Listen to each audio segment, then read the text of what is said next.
Good afternoon, everyone. My name is Prue Klein and I'm the Marketing Coordinator here at Wine Communicators of Australia. Today, for our first webinar for the year, we'll be hearing from Matt Hyde, an actor and founder of Speakers Corner, who is dedicated to training and coaching individuals to stand out from the crowd and deliver their messages in a clear, confident and authentic way.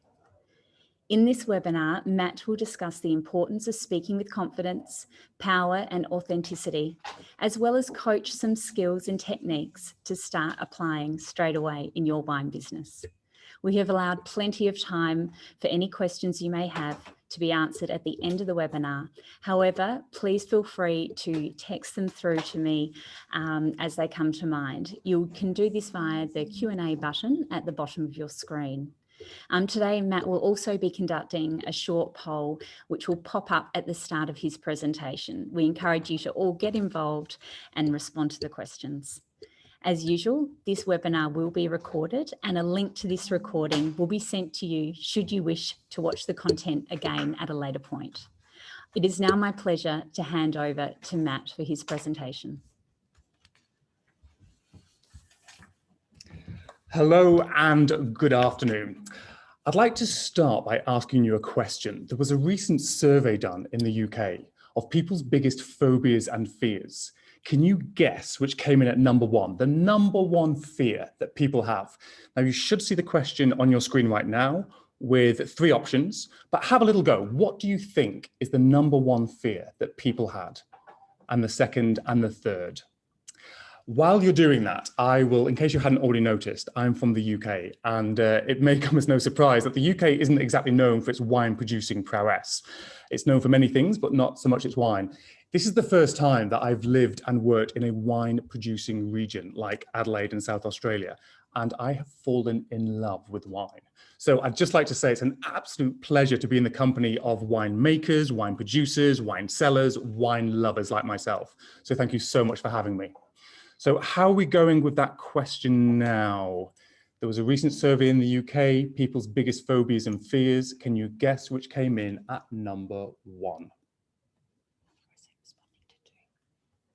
There's also another question. We're going to come to this a little bit later on, but you can start thinking about it. When you get nervous or anxious around public speaking, what are you actually afraid of? What are you scared of? It's a huge phobia. It's called glossophobia. So I'd like to actually know what you're actually afraid of. What do you get nervous about when you are public speaking? Do we have the answers for this poll? I'm dying to find out what you think. Okay, they're coming in thick and fast. This is very exciting. I really want to see whether you get this right. And it varies from country to country as well, by the way. In the US, it's actually very different. In Spain, it's completely different.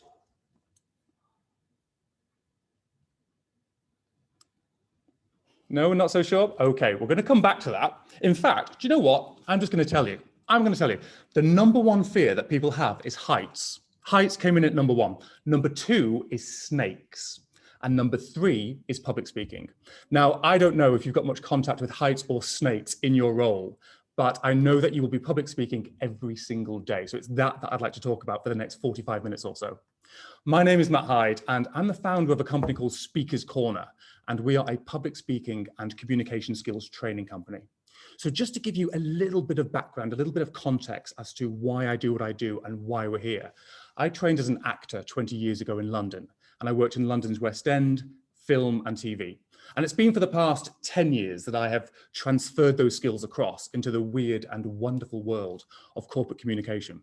So we've been based in Adelaide now for 2 years, and we're working with Spotless, the Royal Adelaide Hospital, Downer, Big Screen Video, Journey Beyond, Police Health, GPEX, some really exciting clients. And it's genuinely a pleasure to be here with you today talking about wine. So what I'd like to do, oh, the answers are in. Yes, here we go. So 43%, my eyesight's not that great, but most of you think that public speaking is the number one fear. It's actually the third. It's actually the third. The first was heights. Snakes came in at number two. Public speaking is the third, but most of you thought that public speaking is the number one fear, and I totally and utterly understand that. It's called glossophobia. 75% of all people will experience it at some point in their life. Now, I'm going with the assumption you are part of that 75% because I know that I am. So why I do what I do is because actors are trained to manage their nerves and their anxiety in order to communicate effectively with an audience. That is effectively what they do. They build a career out of doing that. And when they communicate effectively, they do it to get a positive response from the listener. That response could be laughter, it could be tears, it could be the feel-good factor, and to influence them in a positive way. Maybe it's to get them to see the world a little bit differently. Maybe it's to come on board with a certain idea or behave a little bit differently. But I put this to you today that is exactly what you have to do every single time you public speak. You need to manage your nerves and your anxiety, which will be there because you're human. You need to influence in a positive way and get a positive response from your listener. So you need to be in the same headspace as any actor who walks onto a stage or walks into an audition. The only difference is that actors are trained to do this. So that's why I do what I do, and that's why I'm here this afternoon. So I've got you for roughly 45 minutes, and what I'd like to do is to talk about the key elements of public speaking. And then I'd like to look at the key elements of storytelling, which is one of your most powerful tools that you have at your disposal when it comes to public speaking. And then finally, I would love to finish on an open discussion or a Q&A. I'm going to be doing a lot of talking, but I really do want to hear your voices. So if you think of any questions, please just type it into the box as we go along. We'll address it at the end, but any thoughts, insights, observations, anything at all, please do write it into the comments box and we'll have a chat about it. And then I'd like to wrap up with just a few final thoughts. Also, please bear in mind that my public speaking courses and the storytelling course goes for about half a day or a full day, and I'm trying to cover both in about 40 minutes. So I'm nothing if not ambitious. Wish me luck, but please just know that everything is available in so much more detail. We are merely scratching the surface. And I genuinely hope that I get to work with you in that level of detail in the future. All right, let's look at our first area, which is this idea of public speaking. Now, for me, all great communication comes down to three questions. I'll put these on the screen for you now. The first is relatively simple. It's automatic. You will do this every single time you open your mouth. That third question, though, requires a little bit of thought. But for me, it's the most important. Before your next public speaking engagement, whatever that is, just ask yourself this. What do you want your listeners to know? What do you want them to know? What do you want them to do? We very rarely speak for no reason at all. We always want someone to do something. This is also called your objective. So what is your objective? What do you want them to do? Why are you speaking? The third question, which requires a little bit of thought, and for me, it's the most important, how do you want them to feel? How do you want them to feel? Why these questions are so important is because the answers to these questions will absolutely dictate what you say and how you say it. So, for example, a really obvious everyday example for me is when I have a meeting with a potential client, this happened just yesterday, I would answer those three questions. What do I want this client to know? Well, I want this client to know that my company, Speaker's Corner, is the best company to train their team. Simple, achievable. I know it, I want them to know it. What do I want them to do? What's my objective? Why am I speaking? I want them to hire my company. Again, simple, easy. How do I want them to feel? Now, the two emotional states that I kept on coming back to were inspired and excited. I wanted them to feel inspired by the work that I do and excited at the prospect of change that I can bring. Can you see that if I want to inspire and excite someone, that absolutely dictates what you say and how you say it? It completely informs your entire communication style. But why that third question is so important is because if you succeed in making someone feel how you want them to feel, they will then feel compelled to act. In other words, they will do what you want them to do. In other words, you will have achieved your objective. Can you see that? So think about those three questions. If you succeed in making them feel that, you will achieve your objective. They will feel compelled to act. Now, at this point, it's not uncommon for someone to put their hand up and go, yes, but Matt, this is business. Rah, this is no place for feelings. But let me put this to you. Recently in McLaren Vale, about 6 weeks ago, I went to a few cellar door tastings. There was one cellar door that I left feeling disinterested, feeling disengaged, feeling bored, feeling confused, feeling uncertain. I'm sure you would agree with me that that is a bad result. The wine was beautiful, but unsurprisingly, I didn't buy anything. In contrast to that, I went to another cellar door, and at the end of the tasting, I was left feeling inspired. I was left feeling fascinated. I was left feeling intrigued at the process. I was left feeling happy. I was left feeling excited at the thought of drinking it and sharing it with friends. Unsurprisingly, I bought every single wine on that tasting menu. My bank balance hated me, but there we go. But can you see how they made me feel really positive emotions? I then felt compelled to act. I then bought their wine. They therefore achieved their objective, which was to get me to buy that wine. So what I'm saying to you is, it is always about feelings. It's never not about feelings. And the science behind this really, really quickly, we have an emotional and a logical part of our brain. We like to think of ourselves as logical human beings that make decisions based on fact, but actually the opposite is true. We make decisions based on emotion. And then in a split second, we look for logic to back it up. So when you think about it, you do not watch a Netflix film or a TV series or go to the theatre or the cinema in order to see a logical sequence of events. You watch films and TV series because you want to feel something. You want to feel excited. You want to feel inspired. You want to feel happy. You want to feel in love. You want to feel uplifted. We always want to feel. Now, why this is so important for yourselves is because if you've got a message, if you've got a brand, if you've got a wine label or a business or an organization that you want to stick, that you want to be memorable, the only way that that is going to happen is to make your listeners feel something. If you make them feel something and do it well, they will remember this for weeks, months, even years to come. And they will associate those emotions with having listened to you. 6 weeks from that cellar door experience, I'm still talking about that wine. I bought that wine, not just because it was beautiful, but I bought the positive emotions that it made me feel, the story behind each wine. When I work with CEOs and executives, very often they say, Matt, I've got a company message and I need this to stick with my 300 strong staff. The only way that that is going to happen is make them feel something. That is why that third question is so important. I love that quote there just on the left of the screen. When dealing with people, remember, you are not dealing with creatures of logic, but creatures of emotion. If you can answer those 3 questions each and every time, it will dictate what you say, how you say it, and then really important communication, powerful communication can begin. All right, if we were together, I would now have you on your feet. I'd be coaching you in physical skills, vocal skills to make you look and sound confident. Obviously, being a webinar, that would be a disaster. So I'm just going to talk you through it. You need a strong, confident, powerful posture before you can even begin making a sound. So the first thing I'm going to say is plant your feet shoulder width apart. If you want to look strong and powerful and confident, plant your feet shoulder width apart. I could talk for hours about this, but quite simply, science and research tell us that people who stand with their feet shoulder width apart are naturally more convincing and engaging. It's really that simple. You were born to stand like this. You watch any child learning how to walk, they have to stand with their feet shoulder width apart to make gravity work for them. So it's just a case of reclaiming that. It's nothing weird or new age or abstract. Plant your feet shoulder width apart. The second thing, be open across the chest and the shoulders. Don't round those shoulders. That's not going to inspire or motivate anybody, and it looks awful. So open up your chest and your shoulders. I have a client who likes to imagine they've got the word pride written across their chest and they want to show it to the world. This is amazing. Open yourself up to the conversation. Open yourself up to your listeners. Open yourself up to what you stand for. Draw up some height, elongate yourself. Imagine you have a string from the crown of your head and someone is pulling you up like that. Actually take up the space that you were born to take up. Smile. It sounds so simplistic, it's almost laughable, but we have mirror neurons. We mirror each other all the time. It's really quite simple. When you smile, I will smile. When you have a good time, I will have a good time. So smile.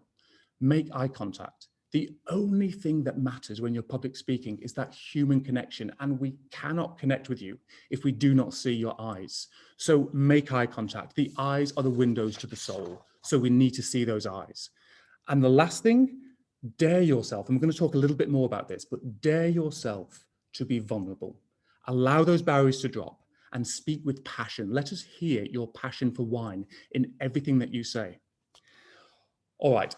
Here are those bullet points again. The lady here on the right-hand side, she's called Amy Cuddy, and I urge you to watch her TED Talk on YouTube because she talks about how you manipulate your body in order to produce the chemicals associated with that feeling.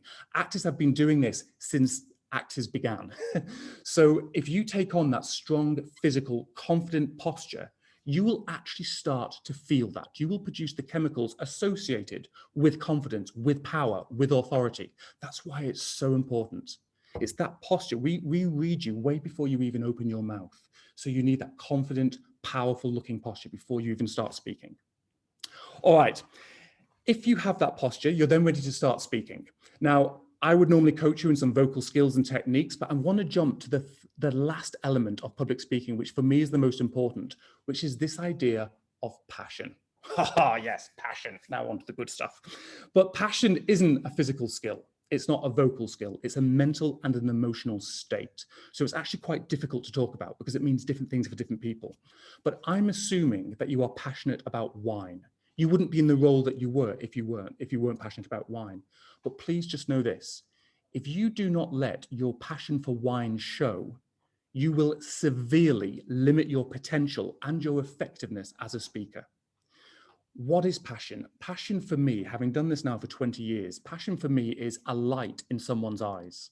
It's a smile on someone's face. It's when all 47 muscles of the face are activated and something is actually happening. It's when someone speaks with an energy that gives them presence. We are hardwired to respond to this. Our very survival depended on it. We respond to people's energy. We respond to people's passion. Now, the bad news is that you can't fake this. You can't possibly fake it. You can try, but it will come across as exactly that, fake. And we will read that. And if it comes across as fake, then you've lost trust. And trust is the most valuable currency that you have when you are speaking.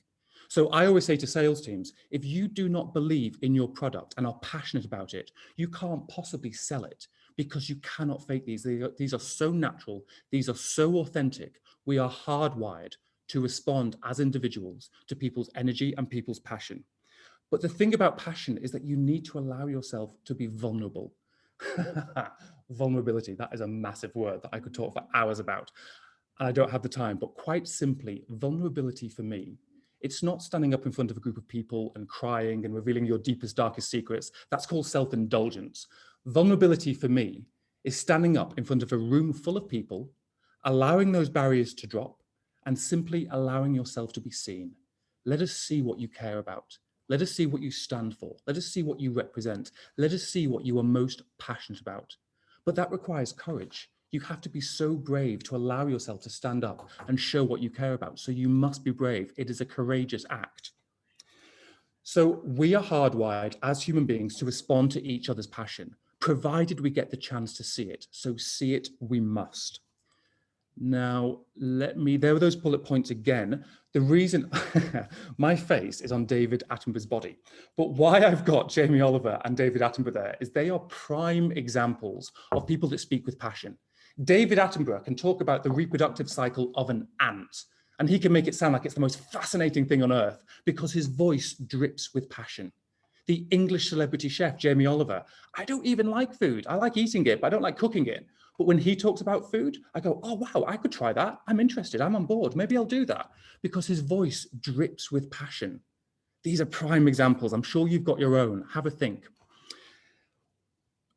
What I'd like to do now is just talk a little bit. At that beginning, so many of you said that public speaking is the first phobia that people have. It's their biggest phobia, but it's actually the third, but it's right up there. It's called glossophobia.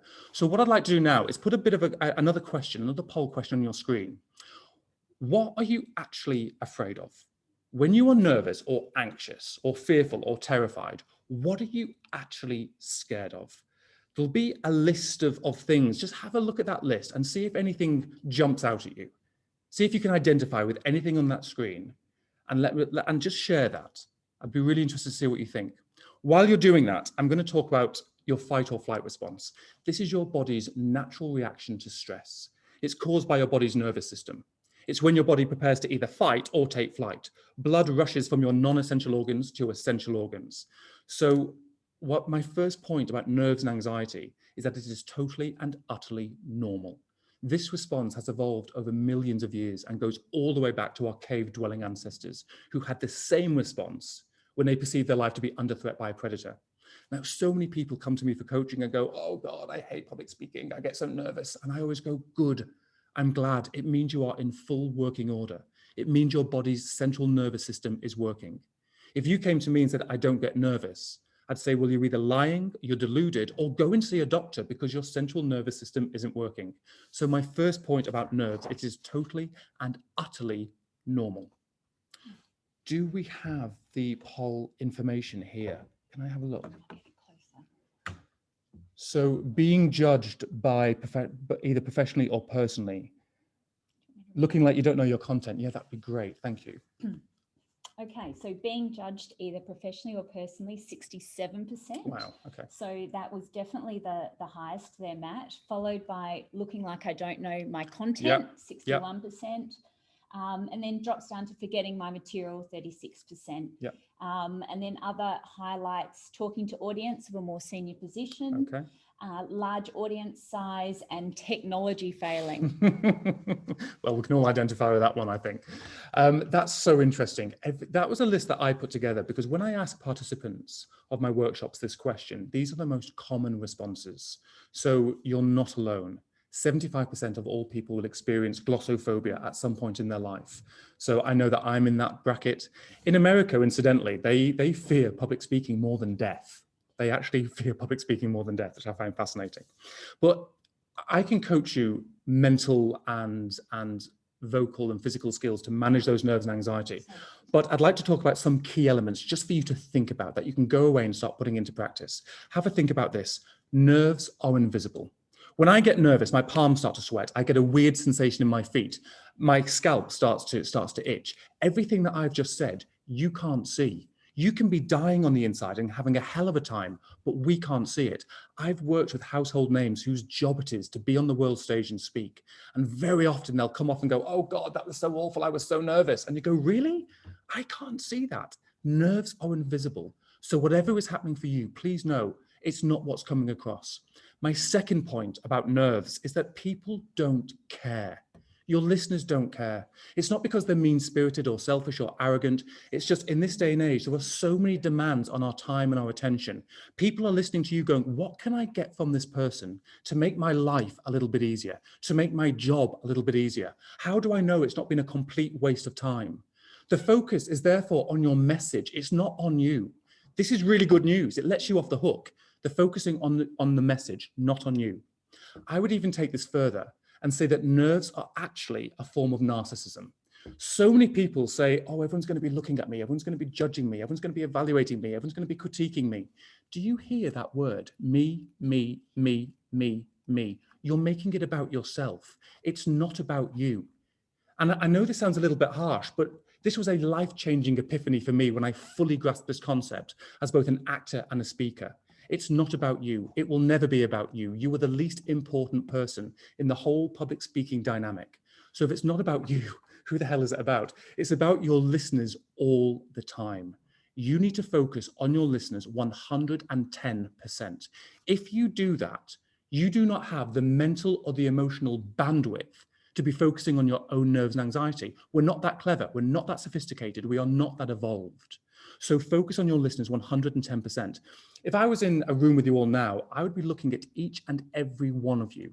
You would be providing me with a constant feedback loop of how my information was landing through your non-verbal body language, which is 60 to 90% of all communication. I would be watching you like a hawk. So because of that, I wouldn't be nervous or anxious because my focus is on you 110%. So you can't possibly be nervous or anxious when you're focusing on something else that intently. And my final point about nerves and anxiety, just remember this: do not ever, ever strive to be perfect. Perfectionism doesn't exist. It is a concept. You can't control concepts, so do not even try. The clients that I've worked with that strive for perfectionism, I've seen it be addictive. I've seen it be self-destructive. It is totally and utterly unobtainable. And it's absolutely boring. It is dull. It is bland. The reason for this is because none of us are perfect. We are all flawed human beings. So all we want to see is a real human being that's like us. If your listeners go, oh, that person's like me, you will have a psychological bond called empathy, and empathy is absolute. If you have empathy, your listeners will be eating out of the palm of your hand. You will have them hook, line, and sinker. But the only way you're going to have empathy is to actually show that you're just like them. So do not ever strive to be perfect. We cannot connect with that because it's a concept. So again, this is really good news. It lets you off the hook. What I'm saying to you is go ahead, make mistakes. We will love you for it. I've probably made hundreds already in the short time I've been speaking. So go ahead, make mistakes. Do not ever try to be perfect. It is dull and it's bland and it doesn't exist. To wrap this up on nerves and anxiety, I would say to you that I'm just going to put the next slide up so you can see these points again. I would say to you that household names whose job it is to speak on the world stage, they all suffer from dry mouth, shaking hands, physical tics, self-doubt. But what they do, they recognize that it is natural and human to feel those things. And then they just get on and do the job anyway. So we need to accept that it's part of the collective human experience. There's always going to be a level of discomfort, always, but you need to lean into that discomfort. Get comfortable with being uncomfortable, and then simply get on, do the job, start speaking with passion. The reason why there was a picture of Oprah Winfrey there, that was the Golden Globes in 2018, and she made the most powerful speech of modern day.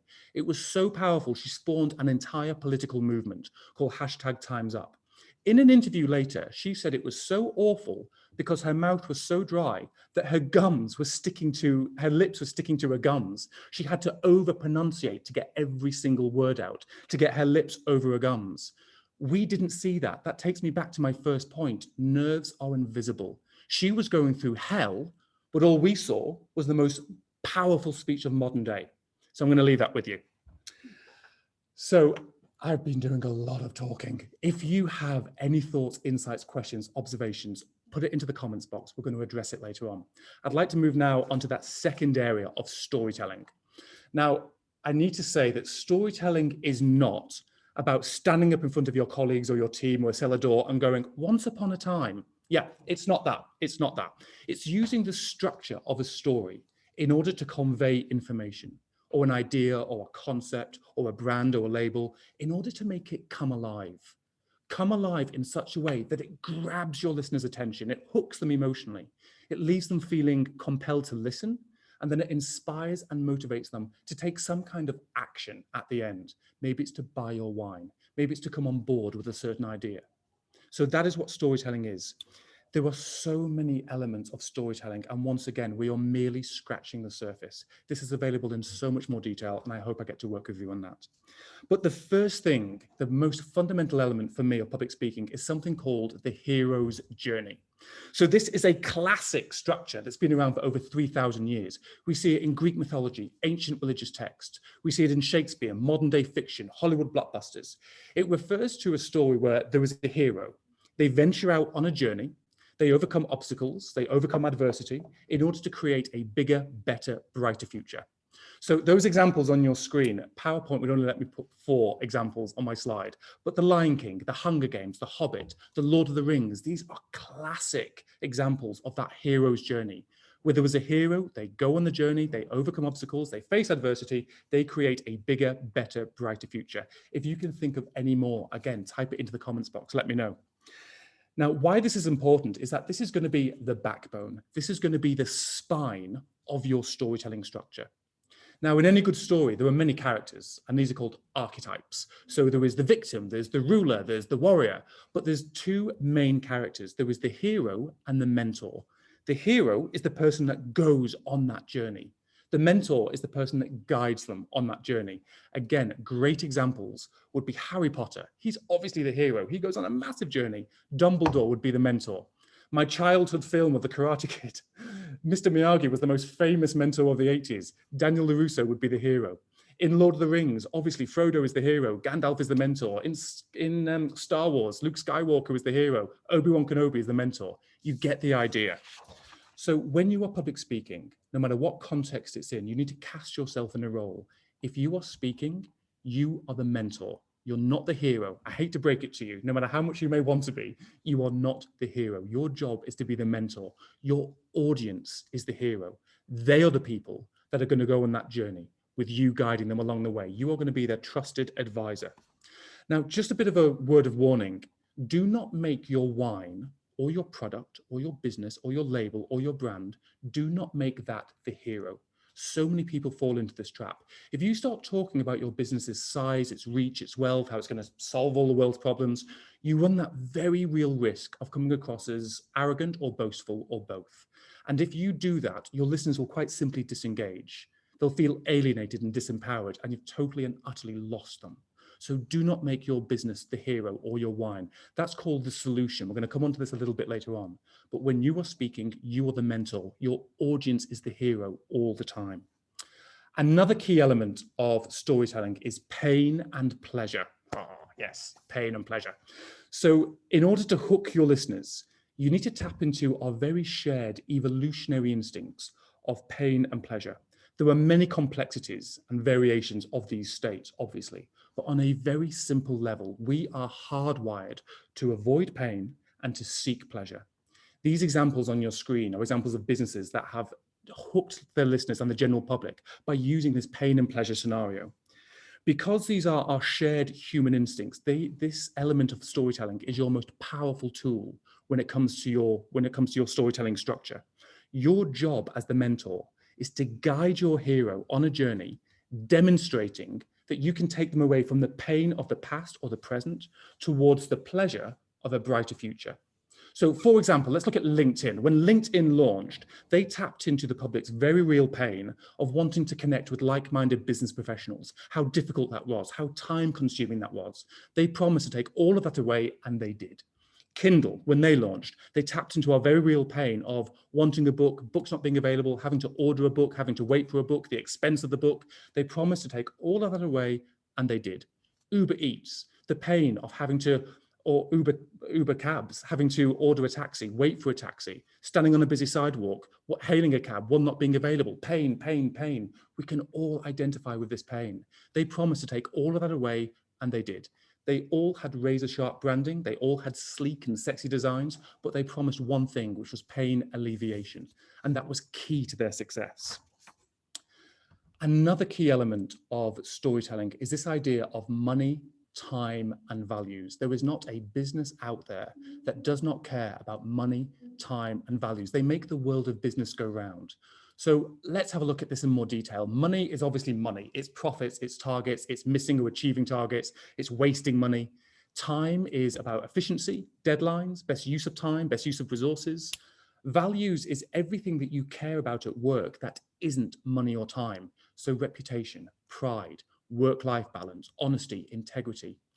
The reasons why we use these is by weaving in these elements of money, time, and values. You are showing and demonstrating to your audience, the hero, that you care about what's most important to them, because there is not a business out there that does not care about money, time, and values.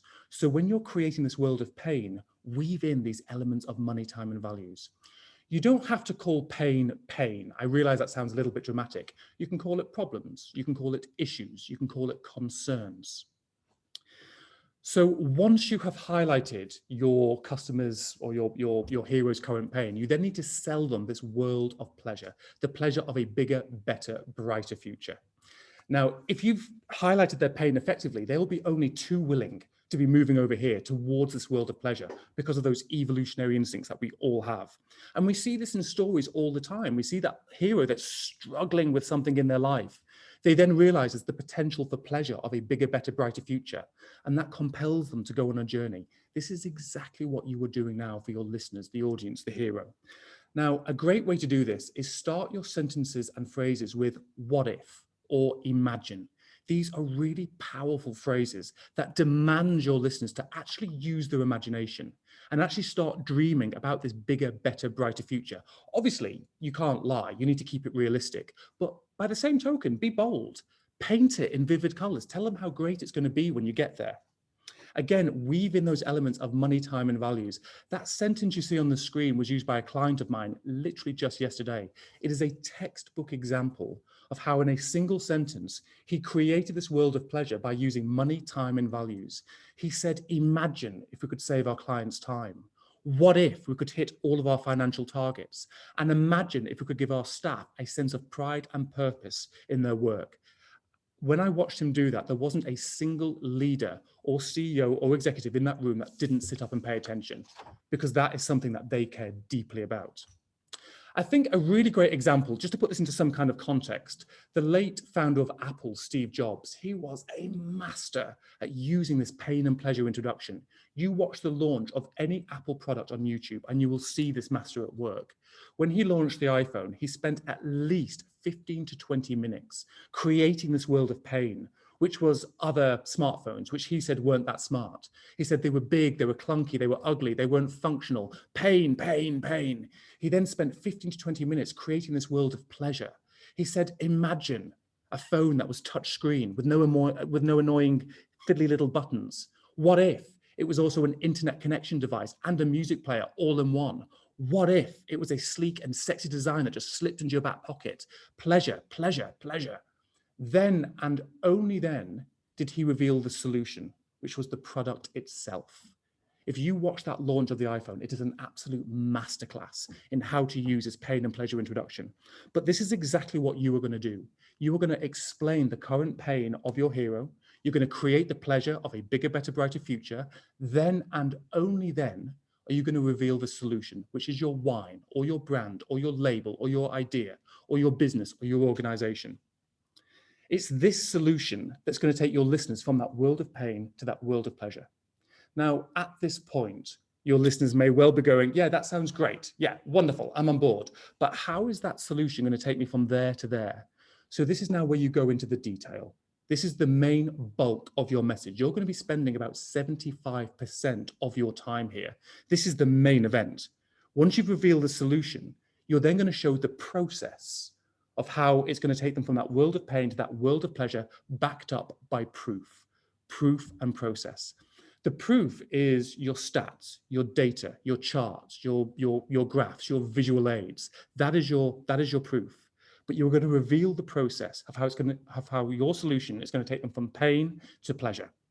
Now, you will have so much information that you want to say, and there's a very real risk of downloading your entire brain and going, bah.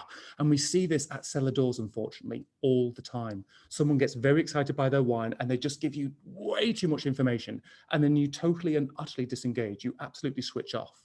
So it's really important to obey the golden rule of 3. Now, why 3? There's something mythical and magical about the number 3. We see this in stories all the time. Goldilocks and the 3 bears, the 3 musketeers, the 3 ghosts of Christmas past, the 3 little pigs.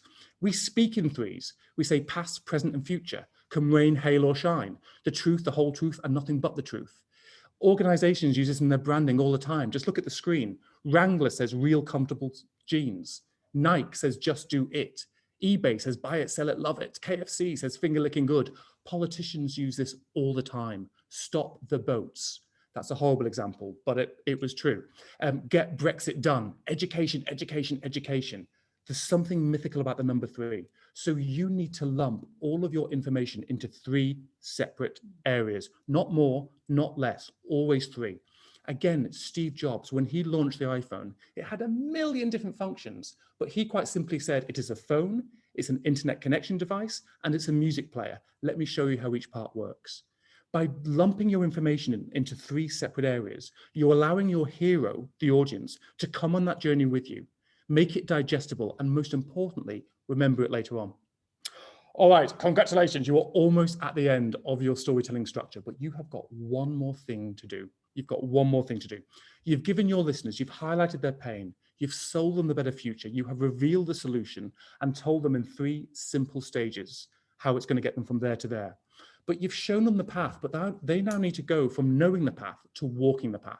So this is where you need a really achievable, simple, non-threatening, non-salesy call to action. What is the single, simple first step that you want them to take to get things moving? Because things move forward in business all the time. So I like to say something along the lines of the first step that we can take to get things moving is, if you want $10 million worth of funding, now isn't the time to ask for it. That's too big. It's way too huge. They will opt out rather than opting in. So maybe it's to simply ask for a date for another meeting to discuss things further. Maybe it's to simply hand them a pen and ask them to put a little tick next to the wine that they want to either purchase or want more information about. It needs to be a simple, single, achievable first step to get things moving. That is a lot of talking, but one more time, here is that storytelling structure in those 6 stages. You're going to cast yourself as the role of the mentor. Your audience is the hero. You're going to highlight their current pain. You can call that pain problems, issues, concerns. Remember to weave in those elements of money, time, and values. Once you have done that, you then create the pleasure of a bigger, better, brighter future. Use phrases like what if, use the word imagine. Again, weave in those elements of money, time, and values. You're showing your listeners that you care about what is important to them. Once you have done that, then and only then do you reveal your solution, your wine, your branding, your label, your service, your business, whatever it is, reveal the solution. And then you are going to show the process of how your solution is going to take them from that world of pain to that world of pleasure in 3 single stages. Only 3. Remember that golden rule of 3. And then once you have done that, you need a call to action. Simple, achievable, non-threatening. What is the first step that they can take to get things moving? I really hope that makes sense. And I'm really glad that there's a Q&A coming up right now. So if you have any questions, thoughts, insights, observations, I would love to hear from you. Please do let me know. Over to you. So Matt, we do have a couple of questions that have already come in. Wonderful. Give you a moment to take a breather after that amazing presentation.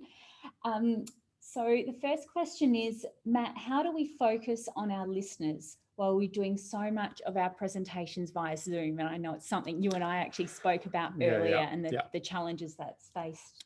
Yeah, well, that's a really, really fantastic question. And I'm doing it right now. I'm staring down the barrel of a glassy camera lens. I can't see you. For a public speaking coach like myself, this is a nightmare scenario that everybody has to get used to. The only thing I would say about this is you need to use your imagination. And I know that that's hard. I know it's hard and it takes so much practice.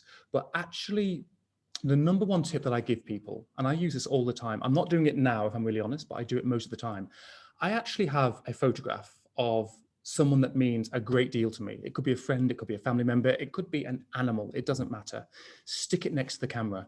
Ideally someone that brings about a feeling of warmth inside you that actually makes you smile. Because it's so important that when you're staring down the camera, you're actually picturing someone, that your face doesn't head south in a very disagreeable expression. You need to think of someone that actually you enjoy speaking to, someone that actually wants to hear what you've got to say. Be really truthful about that. There's no judgment as to who that person is, but I usually have a photograph and I pin it next to the camera because I can visualize that person. I can imagine their face and how interested they are in what I've got to say. So it takes a lot of practice. It's not easy. It's very, very difficult, but actually visualize someone. It could be your husband, it could be your wife, it could be your children, it could be your dog. But to make it easy for you, actually get a photograph and put it next to the camera. It really does work, trust me. And it just activates your face. It makes you smile. It brings about that feeling of warmth. And the camera picks up everything. It picks up absolutely everything. So even just thinking about that person and allowing it to show on your face, your viewers will pick that up. I hope that answers your question. Great. Thank you, Matt. The next one is earlier in your presentation, you mentioned a lady giving the TED talk. Who was that? Can you just remind sorry, yes, her name was audience? Amy Cuddy. Her surname is Cuddy. It's the most popular in all of the history of TED Talks in case of downloads and views. And she's an American psychologist, a sociologist, I think is her title. And she talks about, it's called power posing. She actually puts you in I use this myself. It's actually getting clients to actually adopt a really strong physical posture like Wonder Woman or Superman. I've had senior politicians doing a Wonder Woman pose in a toilet cubicle before giving a major speech, because by doing that to your body, you genuinely start to create the chemicals associated with power and confidence and authority. And that actually shows in your face. You start to feel it. It's not a case of fake it till you make it. It's a case of fake it until you become it. Actors do this all the time. That's why when you see good acting on screen, the emotions look real because they are real. There's nothing fake about them. They've been manipulating their body in order to create the chemicals associated with that feeling. So they actually start to feel it. This is exactly what you're doing when you take on that strong, physical, confident posture that I talked you through. Great, thanks, Matt. And another one, how important is the origin story amongst the why part of the presentation? So I imagine this person's referring to the story behind their wine business, their winery. Yes, absolutely. I think we are hardwired as human beings to tell stories. Our very survival depended on it. It's stories that religion came from. We see it, it goes back thousands, millions of years. We tell stories to ourselves all the time to make sense of the world. So what I would say is that it strikes me, I don't work in the wine industry, but it strikes me from what I know of wine is that every single wine has a story about how it's grown, about maybe some failures, maybe some obstacles and difficulties along the way. And I want to hear that story. There's so many more elements that I'd love to share with you about storytelling, like, powerful language and using your imagination. But the story behind every single wine is absolutely essential because, again, we are hardwired to respond to people's energy and passion, and we are hardwired to tell and receive stories. Our very survival depended on it. And the best way to speak to, remember that emotional and logical part of the brain we spoke about before? When I'm helping people with a pitch, I always say you've got 30 seconds and you need to speak to the emotional part of someone's brain first, because that is where they'll make the decision. And then they will look for logic to back it up. And the best way to speak to the emotional part of someone's brain is tell them a story. Tell them a story. It doesn't need to be a big rambling monologue of 5 minutes. It can be 10 seconds, 15 seconds. But the story of your wine is absolutely essential. And also, when I buy wine, there's lots of beautiful wine out there, but I want a story. I'm buying the story, not just the wine, I'm buying the story and how that is communicated and how that makes me feel. Those feelings are everything. Does that make sense? I hope that's answering your question. Great. The next question is regarding, you obviously know your content, Matt, back to front and present really well. And they noticed that you didn't use or once. What techniques are you using to avoid that dead air? That's a really good question. I think, I'll be really honest with you, I think and get a bit of a bad rap, if I'm really honest. People think that and are bad. They're actually not. If it becomes noticeable and distracting, then yes, absolutely, we need to do something about that and we can work on that. But if you say the occasional or that's how we talk all the time, isn't it? Every conversation you have today, there'll be an and an in there. And remember how we want to see real people. We want to see a real person at their most relaxed.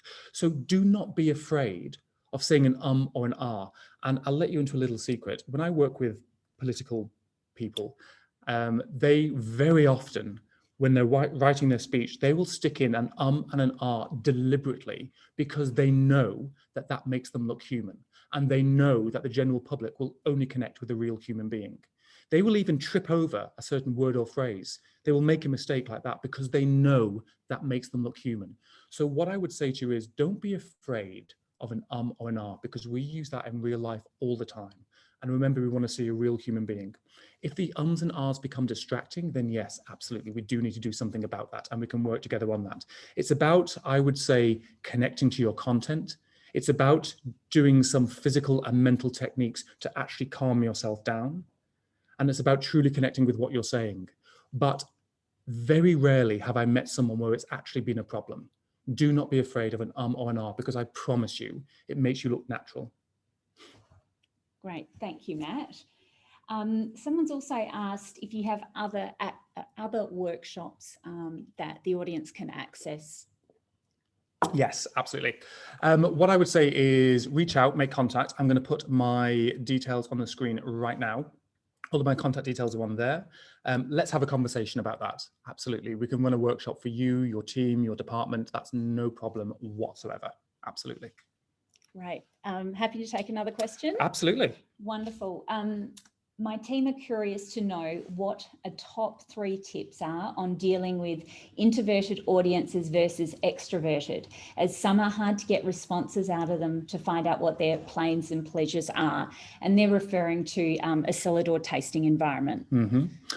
I would get your audience involved as soon as you can. So you know how I started this webinar and I asked you a question? I start my webinars and sessions like that all the time. It demands people's engagement. So actually throw questions, demand that they participate, demand that they take part.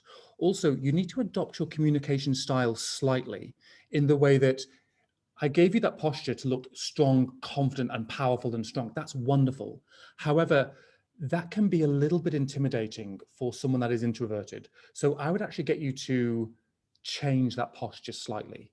I would actually get you to change the tone of your voice. I would get you to change your physicality and your communication style, which is highly effective in just bringing out people's voices. Again, I can talk about this for hours and we don't have that luxury, but I hope I get to work with you on this. But change your communication style, change the tone of voice. Actually ask them some questions, demand that they take part, use open palm gestures. Really quite simply, palms up means speak up, palms down means shut up. So absolutely use open palm gestures, open body language. It lets people in, it lets them know that you want to hear what they've got to say. Oh, I could talk about this for hours. But yes, these are just some of the things. Ask them some questions, change your body language, nice open gestures, palms up, look them in the eye, ask them some questions, demand that they take part and participate. Great. And this is sort of continuation of that. And you may have actually already answered it, but some customers are more difficult to engage with than others. They don't talk back or aren't as open when trying to break the ice. Mm-hmm. Do you have any tips? The first thing I would say is we are very quick to go to the worst case scenario. It's very easy when someone's not reacting or someone's not speaking to go, oh, I'm doing a really bad job, or they're not interested in what I've got to say. But some people are just naturally more reserved. As an actor, I mean, my God, I performed in front of an audience and it's been a tumbleweed moment. You could hear a pin drop. There's no response at all, but that doesn't mean to say that they're not engaged. On the contrary, usually those audiences are the most engaged. They're simply listening. They're simply actually digesting what you're saying. So don't jump to the worst case scenario, which is that they don't care or they're not interested. And again, just to reiterate what I said before, ask them a question. Ask them about themselves. Change your body language, soften that stance a little bit. I would suggest even doing what I call the lean over to one leg. It's just softening your stance slightly. It's opening up your body. It's showing that you want to hear what they've got to say. But ask them some questions, demand that they take part, and don't jump to the worst case scenario that they're not interested, because very usually they are. They're just being quite reflective. They're actually just being more thoughtful. I hope that makes sense. Great, thank you, Matt. Do you have any tips for dealing with emotions in the moments or preparing for these if you're telling an emotional story? How you get into the zone, I think, is the question there. When you're telling an emotional story, yes. The first thing that I would say, and again, it sounds so simplistic, it's almost laughable, but breathe. Just breathe. If someone said to me, what's the number one tip you can give me? I would say breathe. And I know that people roll their eyes usually because we go, well, we've been breathing all the time. I've been breathing since the day I was born. This is true. But when you are born, when you watch any baby breathing, you see their belly rising and falling, not their chest. They were born to breathe from their diaphragm. So breathe from your diaphragm, which is that dome-shaped muscle beneath your lungs. You need to breathe and speak from here. All actors do this on their day one of training, because if you need to fill a 1,000 seat theatre, breathing from the top of your lungs up here, that's not going to fill the space. And also by breathing from down there, you fill your body full of oxygen. You lower your heart rate. You watch any athlete on the start line, they will just simply be breathing from their diaphragm. It calms you down. It centers you. I don't know if you do yoga, but they call it from breathing from your center. So breathe from your diaphragm. That's the number one tip I would give. And also, if it's an emotional story, that is gold. That is not a bad thing. Actors are trained to express their emotions in order to move the emotions of an audience. You need to do the same. If you move yourself, I guarantee you, you'll be moving the audience as well, and they will remember that experience. We all want to feel, remember that. So if you actually move yourself, that is fantastic. That is great. I mean, obviously, if you're going to be a crumpled wreck on the floor, that's not going to help anyone. We need to work with that. But don't be afraid to actually show that emotion, because if you move yourself, you will move your audience. I saw a speaker just recently. One was a technical masterclass, but it was devoid of emotion and feeling, and he was instantly forgettable. The moment he left the stage, we forgot about him. There was another female, she came on, and she was a technical car crash. She was all over the shop, but she spoke with such passion, and she moved herself. And because she moved herself, she moved us. And she was the one that everyone was talking about weeks and months later. So don't be afraid of those emotional stories. That is gold dust. If you move yourself, you'll move your listeners. And the final question, Matt, is there a good way to use small moments of silence in a talk? Yes, 100% yes. I think a silence or a pause is I always think it's like the deadliest weapon in your arsenal. A pause is absolutely fantastic because that's when discoveries are made. If you do not pause, you're not giving your listeners chance to actually digest what you've said. It's a way of giving weight and gravitas to a single word or a single phrase. So you absolutely need to pause. I would even go so far as to say that for me, pure communication actually happens in a silence. So pauses are so important. And I've been doing this for 20 years, but I will still go through my script and mark where I want to pause because it gives weight to certain ideas. It gives weight and gravitas to certain ideas and phrases and keywords. So pauses are absolutely essential. That is the deadliest weapon in your whole public speaking arsenal, and pure communication actually happens in a silence. And we very often don't pause because we're nervous or we're anxious or we're scared of getting a question or we're scared of it looking like we've forgotten our content, but you must pause, absolutely 100%. Great, thank you. Before we close, I'm just going to leave you with one final thought. I don't work in your industry, but it strikes me that the wine industry and public speaking and storytelling go hand in hand. I think every wine has a story. That story needs to be told, but it needs a strong, clear, confident sounding voice to tell that story. I refuse to accept that these are the optional extras for the lucky few. They are the core skills of the 21st century. I think when you look into a speaker's eyes and you hear their intelligence and their passion, you hear the tone of voice, that you're tapping into skills that have been evolved over millions and thousands of years. There's something very primal about it. And these are the skills that can galvanize. These are the skills that can empower people, inspire people, and create change. But most importantly for yourself, these are the skills that will absolutely transform how you and your business communicate about wine. I can't make you many promises, but I can promise you one thing. If you learn to speak with confidence and passion, I promise you that you will be surprised, shocked at the success this has on your life and in your business, however you choose to define that. So thank you so much. It's been an absolute pleasure. If you'd like any more information or clarification, just reach out and make contact. And I hope you get to meet and work with you in the future. Thank you. Thanks so much, Matt. I'm sure you all agree that was exceptional and very inspirational. And as I straighten my shoulders and my leg stance. And thank you very much to everybody who attended today. WCA's next webinar will be held on Tuesday, the 9th of March, presented by Larry Lockshin, Professor from the University of South Australia. He'll talk about the links between wines and the same brands being used together through their packaging based on years of research at the Ehrenberg Bass Institute of Marketing Science. Registrations are now open on the WCA website, so I encourage you to get on board and register for that one. For all WCA members, all recordings from our previous webinars are held on the WCA website in the members section. And if you have any suggestions for webinar topics you'd like us to cover for the rest of the year of our webinar program, please don't hesitate to email me at wca@winecommunicators.com.au. Thank you again for joining us and have a great afternoon.